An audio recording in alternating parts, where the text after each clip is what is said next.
अस्सलामुअलैकुम my YouTube family. उम्मीद करती हूँ कि आप लोग सब ठीक ठाक होंगे और सेहत की बेहतरीन हालत में होंगे। और मेरी अल्लाह रब्बुल इज़्ज़त से दुआ है कि अल्लाह ताला आपको अपने हिफ्ज़ ईमान में रखे और सेहत की बेहतरीन हालत में रखे।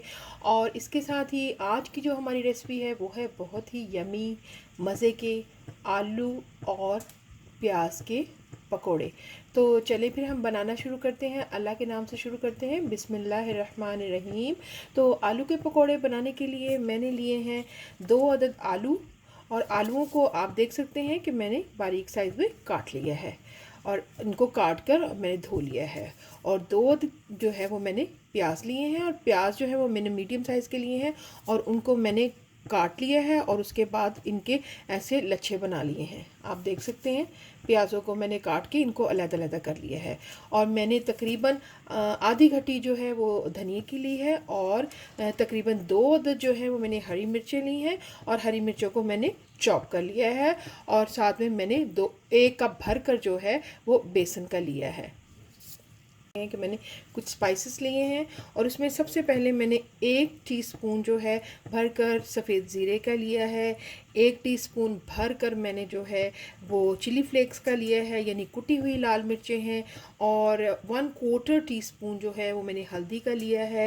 ये कलर के लिए ऑप्शनल है और ये आप डालना चाहे तो आप डाल सकते हैं। 1 टीस्पून जो है वो मैंने नमक का लिया है और 1 टीस्पून जो है वो मैंने बेकिंग सोडे का लिया है और ये भी ऑप्शनल है। इसकी जगह पे आप इसको स्किप कर सकते हैं। 1 टीस्पून आप इसमें दही का भी शामिल कर सकते हैं। ये ऑप्शनल है, ये ज़रूरी नहीं है आप डालना चाहें। इसकी जगह आप 1 टीस्पून दही का भी शामिल कर सकते हैं।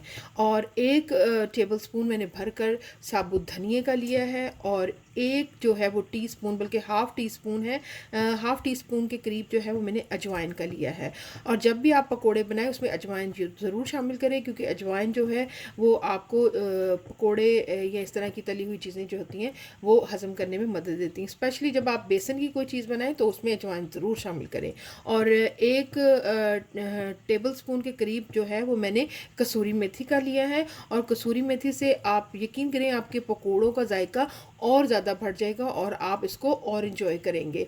तो आपने ये जो रेसिपी मैं आज आपको बताने जा रही हूँ आपने रमज़ान में ज़रूर ट्राई करना है और मुझे अपनी दुआओं में याद रखना है। तो चलिए हम मिक्सिंग का अमल शुरू करते हैं।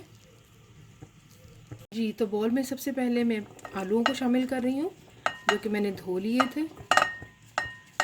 और साथ ही हरी मिर्चों को शामिल भी कर रही हूँ। हरी मिर्चें शामिल कर लेंगे, साथ ही प्याज शामिल कर लेंगे और धनिया को भी शामिल कर लेंगे।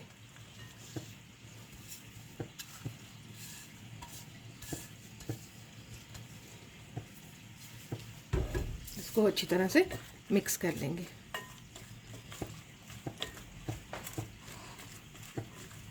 जब आप इस तरीके से पकोड़े बनाएंगे तो आपके पकोड़े बहुत मज़े के बनेंगे। आप देख रहे हैं, एक चीज़ नोटिस करें आप ज़रा कि ये जो प्याज है आपको अलग-अलग शक्ल में नज़र आ रहा है। आपने क्या करना है, प्याज को काट के अच्छी तरीके से इस तरह एक दफ़ा हाथों में मसल लेना है। मिक्स करने के बाद इसमें जो मसाले मैंने आपको बताए थे वो शामिल कर लेंगे। अब बेसन को शामिल करेंगे, मिक्स करेंगे। जी, तो अब मैं पानी शामिल कर रही हूँ। को भी मैं यही कहूँगी कि आपने इसको थोड़ा थोड़ा करके शामिल करना है, रश नहीं करना है, अदरवाइज़ आपका जो मटेरियल है वो बहुत ज़्यादा बेसन का रनी हो जाएगा। इसको अच्छी तरह मिक्स करेंगे और मिक्स करने के बाद इसको 2 से 3 मिनट के लिए रेस्ट देंगे और साथ ही हम पकोड़े बनाना शुरू कर देंगे। बेसन को हमने 5 से 10 मिनट के लिए रेस्ट दे दी थी। अब हम फ्राइंग की तरफ चलते हैं। ऑयल हमारा गर्म हो चुका है तो इस स्टेज पे हम पकोड़े डालना शुरू करेंगे। और कढ़ाई को आपने बहुत ज़्यादा ओवरलैप नहीं करना है और पहले इनको बैचेस की शक्ल में फ्राई करना है। इनको जैसे ही इनका कलर चेंज होता है और ये थोड़े एक साइड से पक जाते हैं तो फिर हम इनकी साइड को तो पकोड़े जो हैं वो हमारे एक साइड से आप देख सकते हैं कि हल्के हल्के से गोल्डन होना शुरू हो गए हैं। तो अब हम इनकी साइड को चेंज कर लेंगे। इनको हम फ्राई करेंगे अपने डिज़ायरिंग कलर में। पकोड़े हमारे पक चुके हैं तो इस अब मैं एक स्ट्रेनर लूँगी और इसमें सारे पकोड़ों को एक एक करके बाहर निकाल लूँगी। स्ट्रेनर में डालने का मकसद ये होता है कि आपके जो ऑयल है वो भी निकल जाएगा और आपके पकोड़े और ज़्यादा क्रिस्पी हो जाते हैं।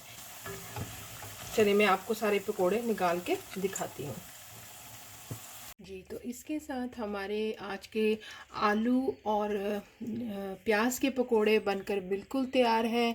और आप इसको, मैंने धनिए की और पुदीने की चटनी जो थी वो मैंने दही में डाल के बनाई थी उसके साथ, और इमली और खजूर की चटनी के साथ मैंने सर्व किया है।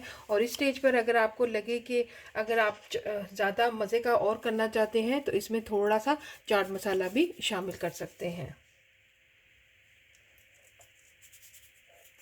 जी, तो इसके साथ ही आज की हमारी रेसिपी होती है मुकम्मल। और मैं उम्मीद करती हूँ कि ये आलू और प्याज के पकोड़े आपको बहुत पसंद आएंगे। और अगर आपको पसंद आए हैं तो प्लीज़ मेरी चैनल को सब्सक्राइब कर लें जल्दी से, और लाइक कर दें, और बेल बटन को दबाना मत भूलिएगा। और फिर मिलते हैं एक नई रेसिपी के साथ। तब तक दीजिएगा मुझे इजाज़त और दुआओं में रखिएगा मुझे याद। अल्लाह हाफिज़।